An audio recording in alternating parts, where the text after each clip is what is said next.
안녕하세요. 닥터센 통증연구소 여도현입니다.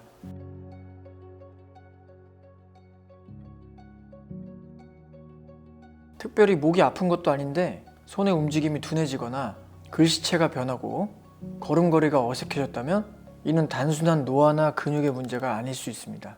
오늘은 한국인과 일본인 등 동아시아인에게 유독 빈번하게 발생하며 조용히 진행되다가 어느 날 갑자기 심각한 신경 손상을 일으키는 질환, 후종인대 골아증, OPLL에 대해 심도 있게 알아보도록 하겠습니다.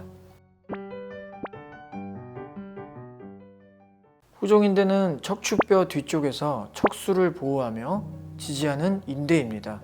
문제는 이 유연해야 할 인대가 어떤 원인에 의해 뼈처럼 단단하게 굳어지는 경우가 있다는 것입니다. 이를 후종인대 골아증이라고 합니다. 골아된 인대가 점차 두꺼워지면서 척수가 지나가는 통로인 척수관을 침범하게 되고 결과적으로 중추신경인 척수를 지속적으로 압박하게 됩니다.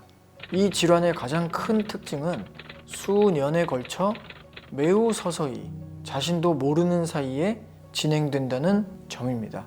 후종인대 골아증은 전 세계적으로 보고되고 있지만 특히 한국과 일본을 포함한 동아시아 국가에서 유독 높은 유병률을 보입니다.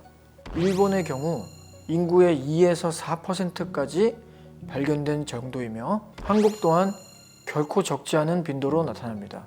정확한 원인은 규명되지 않았으나 유전적 소인, 당뇨와 같은 대사질환, 그리고 인대에 가해지는 과도한 스트레스 등이 복합적으로 작용하는 것으로 알려져 있습니다. 따라서 저희와 같은 한국인을 포함한 동아시아인이 경추 척수증 증상을 보인다면 반드시 이 질환을 의심해 봐야 합니다. 이 병이 무서운 이유는 목 자체의 통증은 거의 없을 수도 있다는 점입니다. 대신 다음과 같은 기능 저하 증상이 서서히 나타납니다. 손의 미세 동작이 둔해져 젓가락질이나 글씨 쓰기, 단축 키우기가 어려워집니다. 보행의 장애로 다리가 뻣뻣해지고 중심을 잡기 어려워 보행 시에 균형이 무너집니다. 레르미트 징후로 목을 숙일 때 등줄기나 팔다리로 전기가 흐르는 듯한 찌릿한 느낌이 전달됩니다. 특히 후종인대 골아증 환자는 가벼운 낙상이나 외상에도 척수가 쉽게 손상되어 사지마비에 이를 수 있는 위험성이 매우 높습니다. 진단은 숙련된 전문의의 신경학적 검진에서 시작됩니다. 호프만 징후, 바빈스키 징후, 그리고 반사 항진과 같은 상위 운동 신경원 징후를 확인하는 것이 필수적입니다.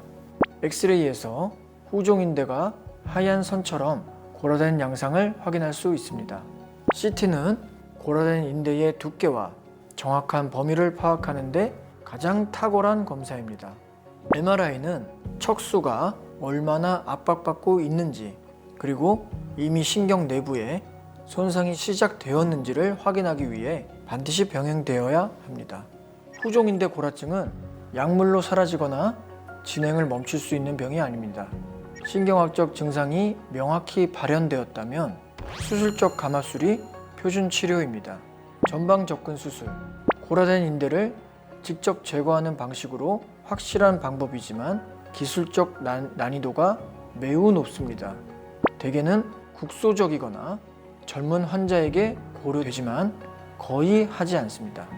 후궁 성형술이라고 하는 후방 접근 수술, 척수 뒤쪽 공간을 넓혀주는 방식입니다. 다분절에 걸친 광범위한 골아 시에 주로 선택하는 방법이며 한국과 일본에서 가장 많이 시행되는 검증된 방법입니다. 중요한 점은 수술의 목적이 이미 손상된 신경을 완전히 되돌리는 것이 아니라 더 이상의 악화를 막아 마비를 예방하는 것에 있다는 사실입니다.